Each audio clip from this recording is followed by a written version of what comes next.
Hello and welcome back to Prep Set Go. Thanks once again for joining us. It's great to have you here. In this video, we'll be looking at tiling over existing tiles and covering the preparation and general considerations that go with it. So let's get started. Tiling over existing tiles is very common practice, particularly in the renovation space. It's a practical solution when you want to maintain the function of a space while giving the area an update or a refresh. The practice can save both time and money, eliminating the need to rip up the old tiles, which can be both labour and time intensive.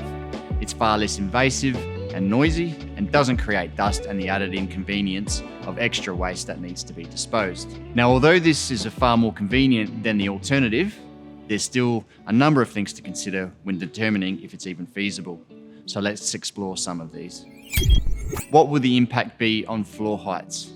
An obvious impact of tiling directly over existing tiles is the raising of floor heights on horizontal surfaces. Will this become a trip hazard, particularly at doorways? Will transition strips be needed or even practical to bridge and ramp the transition? Do doors and architraves need to be shaved down? Does skirting need to be raised and retrofitted? Is there sufficient set down in wet areas and showers to accommodate the elevated finish? Will the substrate be capable of accepting the weight of a whole new tile layer? This is particularly important for vertical applications on lightweight wall sheeting and timber floors, where the added weight will increase stresses on the structure that may lead to increased flexing, deflection, and movement. So after these initial conditions, you've determined that it is feasible, let's move on to the practical steps of preparing the existing tiles. First off, tiles need to be sound, stable, and well bonded. As we've spoken about in previous videos on surface preparation, finishes are only as good as the surface they're bonded to. The existing tiled surface must be well bonded to the substrate and not loose or drummy. And drumminess is that hollow sound when you tap a surface, indicating that there's separation of the tile or adhesive from the substrate.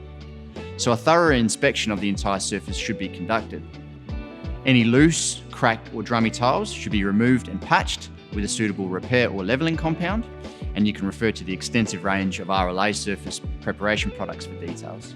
Extensive cracking and delamination of tiles could indicate a defect in the substrate or an underlying issue, and may require complete removal of the tiles and inspection and repairs of the underlying substrate. So we've done our inspection and made some repairs.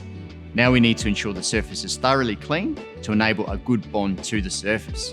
And again, please refer to previous episodes on the importance of good surface preparation. Tile surfaces should be free of all dirt, dust, grease, soap, detergent, chemical residues, and any other surface contaminants that could affect the adhesion of our new tile layer. The type of cleaning will be based on the process we'll be using to bond the new tiles.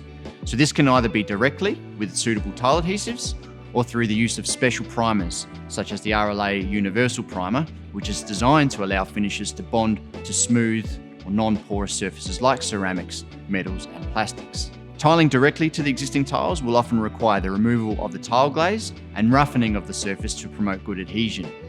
And please remember, when roughening the tiles, don't forget to use appropriate protective gear, including mask, safety glasses, and hearing protection. Mechanical grinding and washing down or vacuuming of the surface will remove the bulk of the surface contaminants. When using special primers, where removing the glaze is not as critical, cleaning solutions, detergents, or degreasers can be considered, paying particular attention to grout lines where contaminants can accumulate.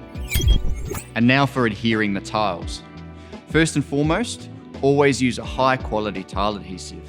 You've done the hard work in the preparation, so you'll want to ensure a decent adhesive is used to ensure a quality job. We recommend using a C2 class adhesive, which is classified as having improved adhesion. And RLA have a number of suitable adhesives in their range to consider.